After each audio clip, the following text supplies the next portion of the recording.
Hi, how you guys doing? This is William Myers from Mantis Outdoors. Today we're going to be showing you guys how to build a pack frame out of materials that you gather in the woods alone. It's called the Roycroft pack frame. And the reason why it's called that is because of Tom Roycroft, a guy up in northern Canada. And you know, you're not going to get very much information on Tom alone. If you look that up, you're pretty much going to find more information on a guy named Morris Kohansky. If you guys don't know who that is, I definitely encourage you guys to look that up. Karamat, Wilderness Ways, channels like that. He has his own channel on a YouTube alone, but it's mostly older stuff. Karamat Wilderness Ways is where he's putting out some newer videos. But Tom Roycroft basically mentored Morris Kohansky in his earlier stages of bushcraft, and Tom Roycroft, a very, very knowledgeable person in his later stages of life right now. I believe he's in his late 70s, maybe early 80s. But we're going to show you guys how to put together this Roycroft pack frame, so don't go away. Alright guys, so how I'm going to start this out at is I went and harvested 3 fresh deadfalls. This tree just fell, so I know it's pretty much still on the green side actually. Storm blew through here not too long ago, knocked a couple trees down in my area, so they're still pretty green and strong. But I cut these pretty long. I measured them all against my back, and I cut this one pretty short. I want to show you how I measured those. Basically, I just kind of did knee to knee, and I wanted it to stick out at least, you know, 6 inches or so, and then I could trim it if I need to. But what this is my lumbar support, and that's what's going to go against my back, just like that. If I can get a kind of a better shot of that. I don't know if you guys can see that or not, but that's what's going to go against my back. We can go ahead and drop those. But these are the more important parts to me. These are the actual support structures that go against your back. And what I wanted to do with that is I kind of picked the tree up and put it against my back, cupping it with this hand just like this. And I put it right up against my hip. And then I wanted to see where the back part, how high the back part went. I can step back a couple steps. And I wanted it just to come right above my head. And there's reasons why I do this. Some people don't like it that long. They like it a little bit shorter, but I like it to come about 3 inches above my head. And we'll show you why here in a little bit.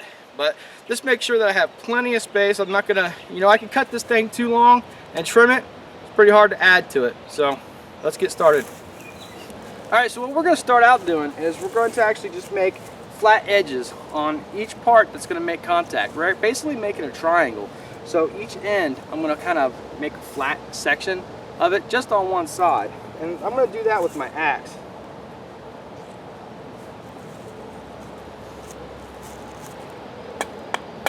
And I'm just doing this so it kind of marries up a little bit better once we actually put the frame together.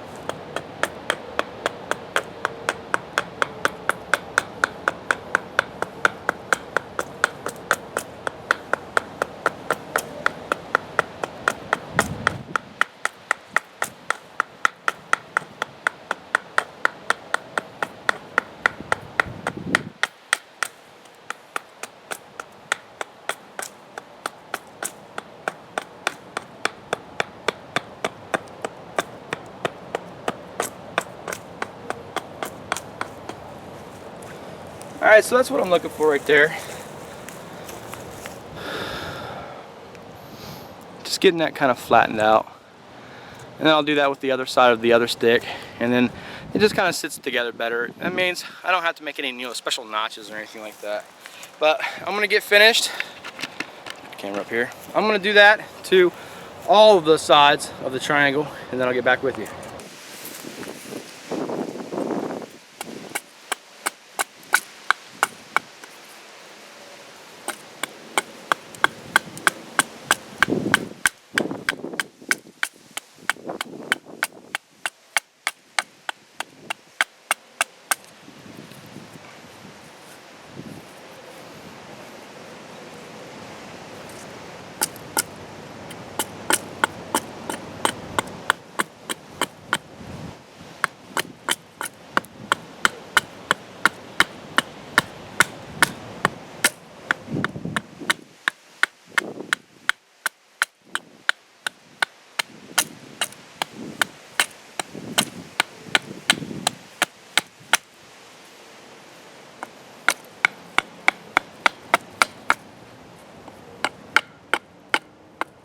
Alright guys, so what I did was on my lumbar support here, I just flattened out a space, 2 spaces on the same side. And then on the upper frame, I did the same thing. 2 flattened portions on the same side. And then on the other side of the frame, I had to do flat parts on opposite sides. And the reason for that is that once I put this together, just like this, see, flat part to flat part, just like that, then these 2 flats will be exposed. Flipping this over, and that is going to be basically my frame. Now I just need to start lashing, so don't go away.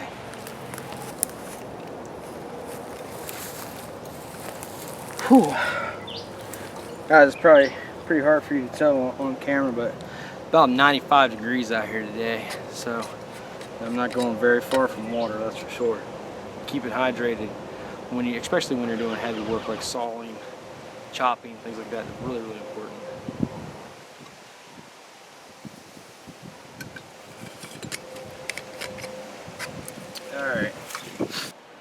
Alright guys, so what we got here is some number 9 bank line, and that's what I'm going to use for my lashings.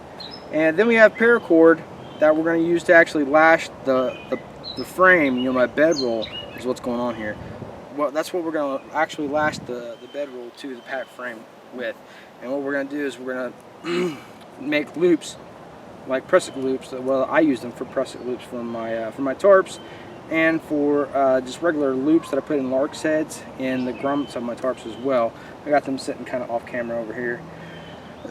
And we're going to show you that in a minute. But let's get to lashing this part down here. Alright, what I like to start out with is just a regular timber hitch. And just kind of put my finger in there and run it around a couple times. It's going to give me a loop. I'm just going to pick one of these up, kind of discard this one over, and I'm going to start my timber hitch on one side here. This is just a real easy knot to do, and this will get my lashing started.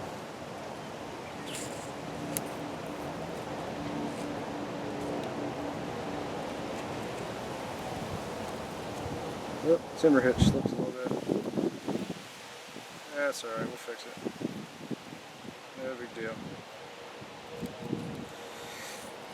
Crank that down a little bit. Alright, now don't be too worried about how this goes together. You know, make it as even as possible, but it's really not that huge of a deal because it's going to go where it wants to. And you kind of want that anyway. But let's kind of put this up here, just like this. Make sure that I'm in camera here.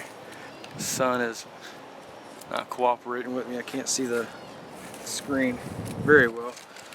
But what I like to do is just kind of put this together just like this. Give that timber hitch a crank. And then I want to wrap 3 times real tight.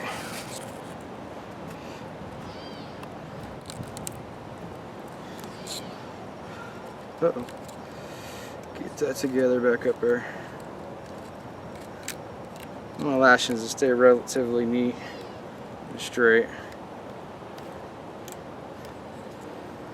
And once I get the 3rd one around, I'm really going to give this a crank. Just like that.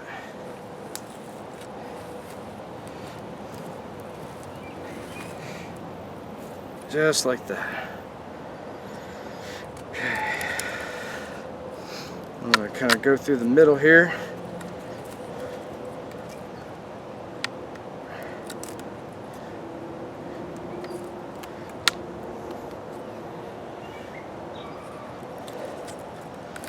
And we'll come around the other side.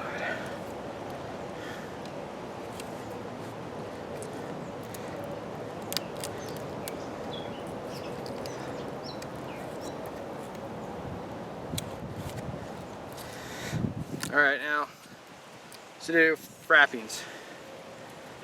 Frappings are, let me get this cranked down. When you come through the middle of a lashing like this, and that is really going to tighten up this lashing.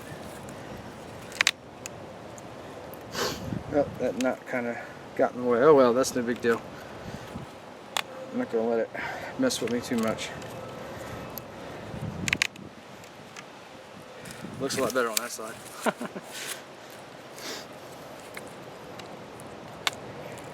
Like I said, these frappings are really what's tightening down this lash.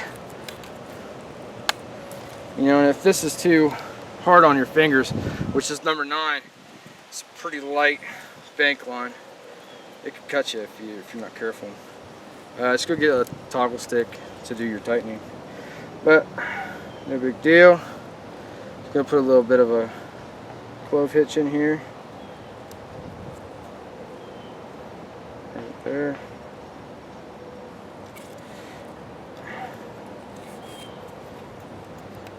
And there we go. That's the top part. Spread that out a little bit. Now we're going to lash the bottom part of this, and then lash the frame, or I'm sorry, the bed roll to the frame, and then we'll show you the next part. Don't go away. Alright guys, so I actually went out and grabbed a little piece of autumn olive here. We'll use that to really get some torque on this bank line. But when I'm putting the lumbar support in, this is the part that's going to stick out. This isn't the piece that's going to go against my back. And there's several reasons for that. We'll go through that here in a little bit. But I want a good chunk of this to stick out. Just like that. You know, a couple inches. And start bringing my lashings around. Just moves around a little bit. You got a little bit, you know, no big deal. You got a little bit of time to make adjustments to it before it gets too tight. But bring that around 3 times.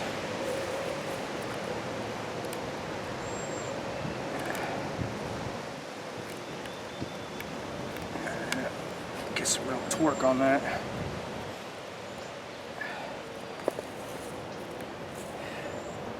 Now let's do 3 more times around this side. We got plenty of bank line.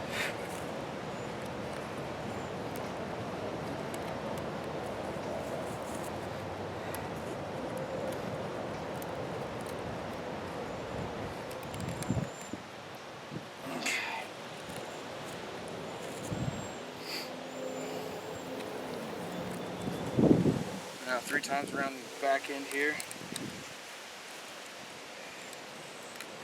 You're not going to be able to put frappings into this because of the way it sets. Now we're going to do the opposite direction here. Put some lashings in that side. Probably about 6. If I had number 36 bank line, I might just do 3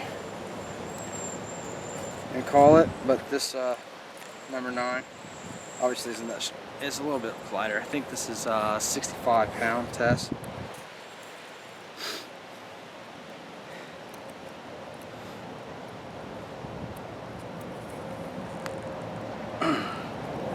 Being able to use this toggle to really crank down on that bank line makes everything really tight too, though. So I have no doubts that this lash will hold very well.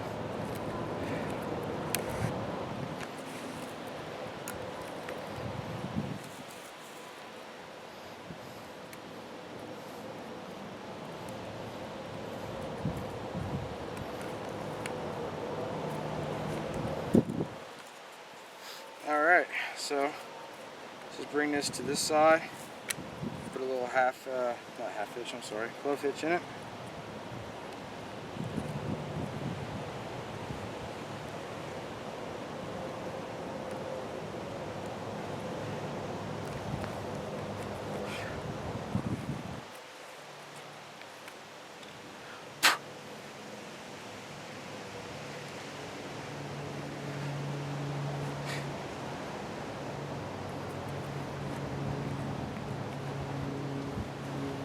Take up that slack as much as I can. Yeah, we'll just leave that like that. Alright, so that's the lash on that side. We're going to do the last side just like that. We're going to turn the camera off in the interest of battery life and time. Alright guys, so the next step to this is to put the loops that I've made on the frame itself. And what I like to do is I like to put 3 on one side.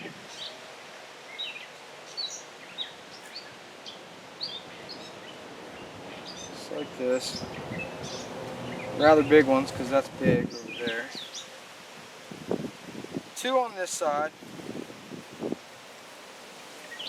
And then 1 decent sized one at the bottom. That's what it's going to look like.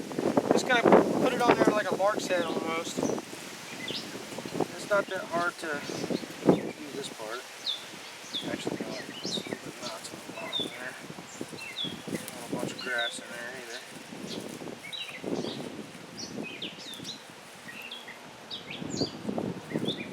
Now, a little secret to these knots here is if you get the part that's knotted right there, it usually doesn't pop off. Got it nice and cranked down. Space this out where I need it.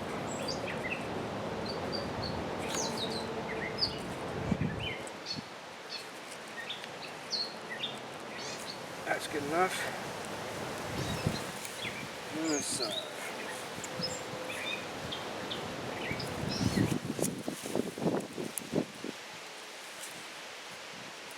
Probably could have made these a little longer, but they're more than adequate for work.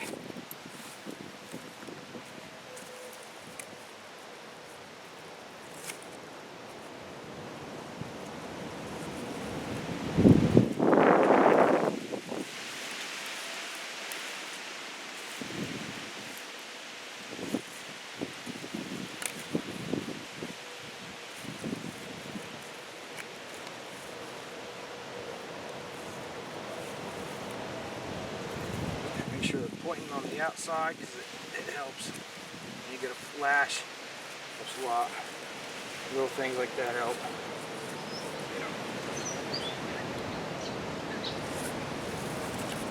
I guess it would help if I point this the right way. Right smack dab in the middle is where I want this one.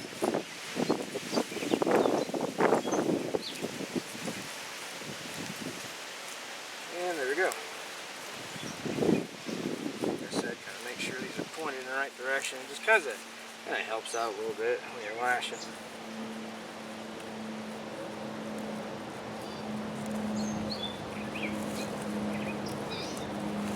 Alright, well there you go. Time for me to get a drink of water, and then we'll get the pack frame on here.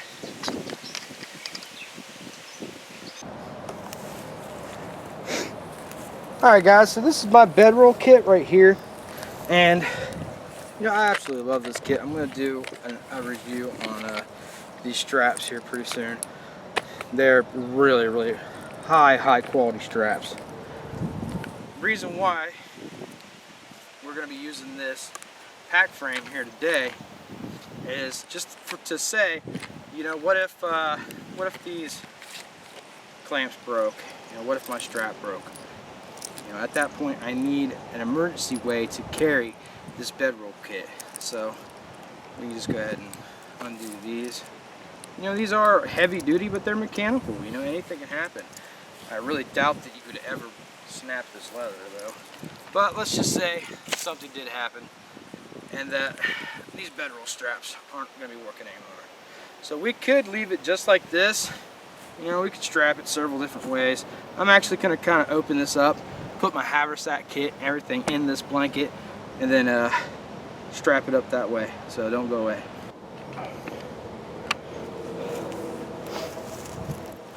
Alright guys, so the sea of red that you're looking at there is my little blanket. It's kind of laid out.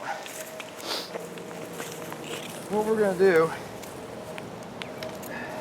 first of all, find the frame and just kind of push in on it a little. And that'll give you an in-depth of where your frame is, where you're going to be wanting to strap things to. Let's lay our axe to the side there. And I'm actually just going to put everything in here just so I can tote it real quick. So I got my haversack and my bush pot with my bush pot bag that a buddy of mine, Malcolm, gave me. I'll be doing a review on this really soon. So look for that. But now all we got to do is fold this up, and the way we're going to do that is the sides first. So what we're going to do is fold this up just like this on the sides.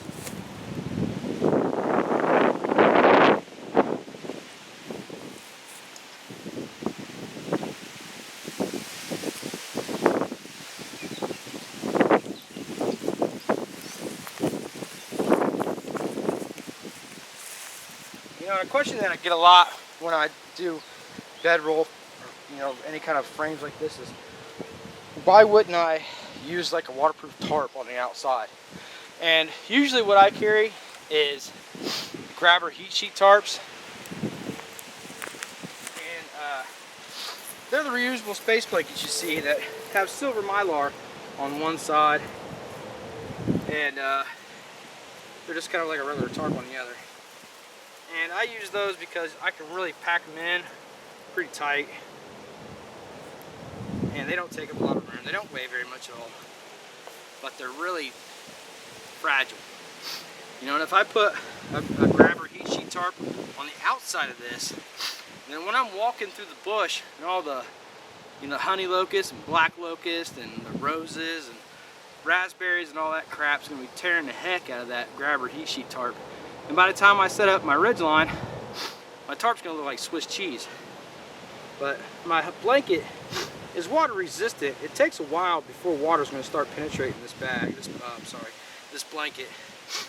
And it's pretty tear resistant as well. It's gonna hold up a lot better to walking through the woods. But let's get this folded up.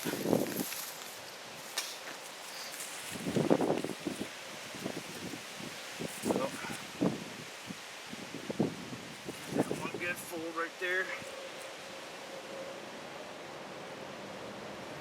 If you noticed, I kind of folded this like an envelope on the top part here. That's so no water's going to get into that. I did that for a reason. Water will sheen off of this a little bit better that way. You can kind of scoot that up a little.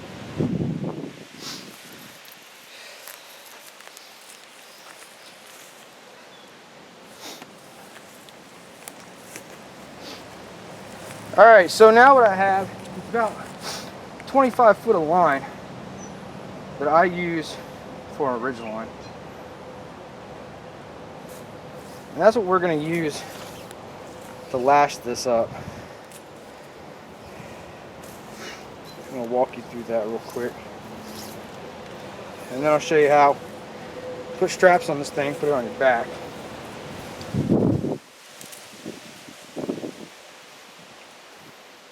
Addition to my kit. I'm gonna go ahead and put another timber hitch in the top part here.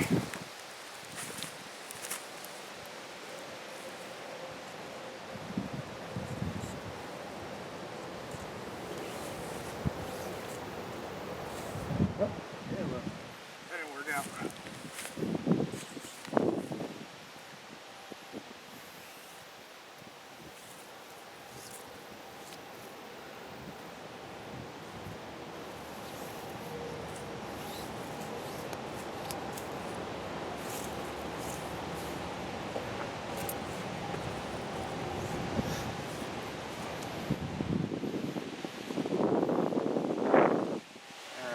Just going to put a little timber hitch in the top part here.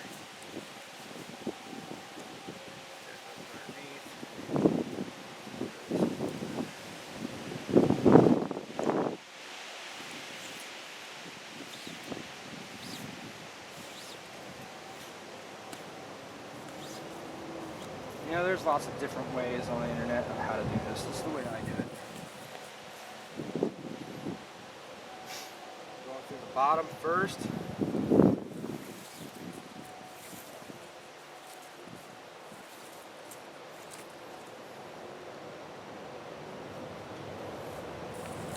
Alright, sorry about that, guys. I had to get a new battery in the camera there.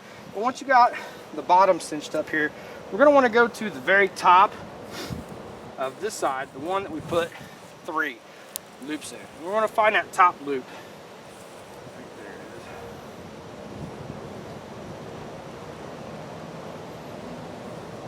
And just go ahead and pull our paracord through that top loop.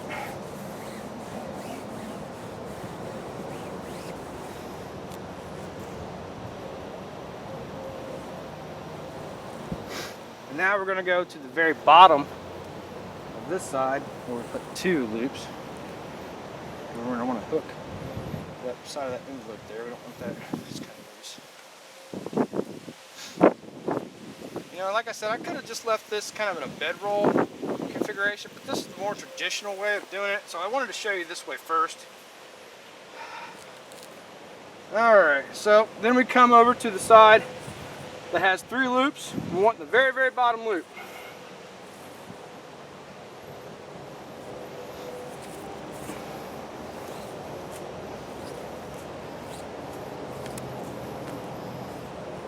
Make sure I get that envelope hooked in. See, it looks almost like we're making kind of a star configuration. Now we're going over to the side that has 2 loops, finding the top loop.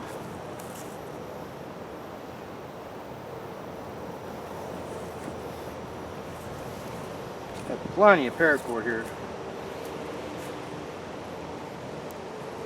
And then we're going to the side with 3 loops, finding the third loop, the middle loop, I'm sorry, middle loop.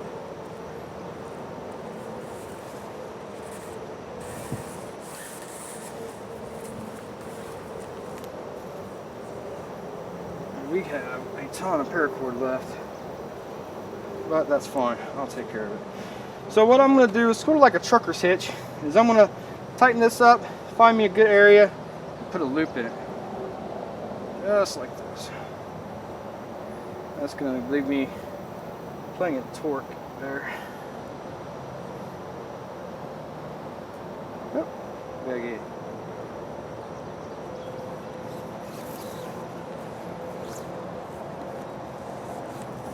Torque that down just like that, pinch it off.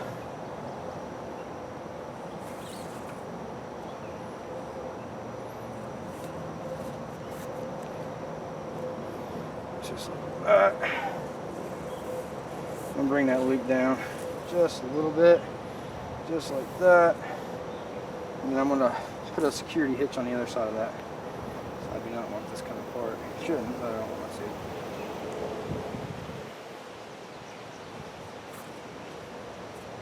Definitely do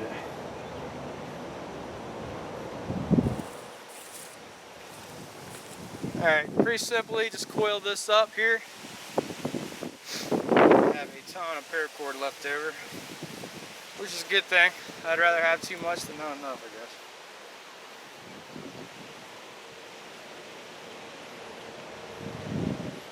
guess. Just take that loop that we made with that trucker's hitch and stuff all that in there. That'll hold it perfectly. Just like that.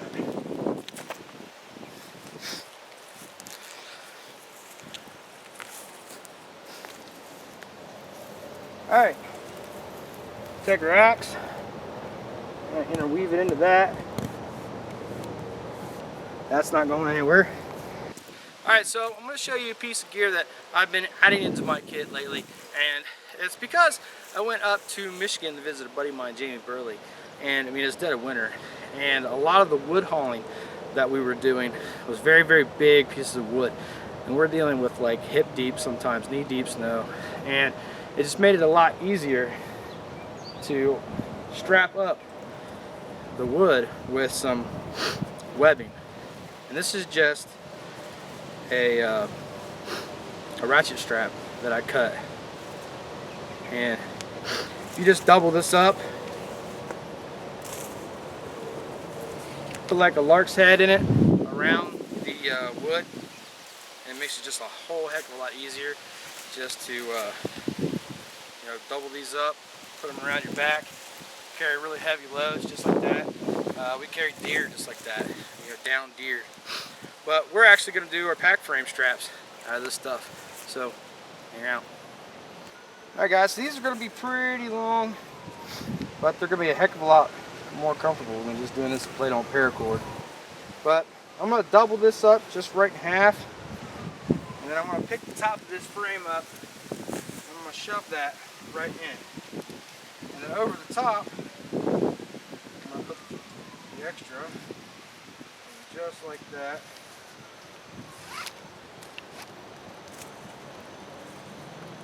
And then, try to pull this one down here. A lot better. But I want that to sit right in through that V. Just like that. Alright, so one important thing to look at is the fact that this has that big bulge right there. And that's done on purpose. Me, as tight as I was wrenching those lashings, I want this big bulge, and that's going to be in my back. This pack's pretty easy to fit, put on. All we want to do is just take and separate the webbings. And this is the reason why we left a couple inches on our lumbar support, because we're going to actually strap it with those couple extra inches. So let's go ahead and pick this up with the straps. Just like this. Get it to where we want to on our body. Yeah, go a little bit higher.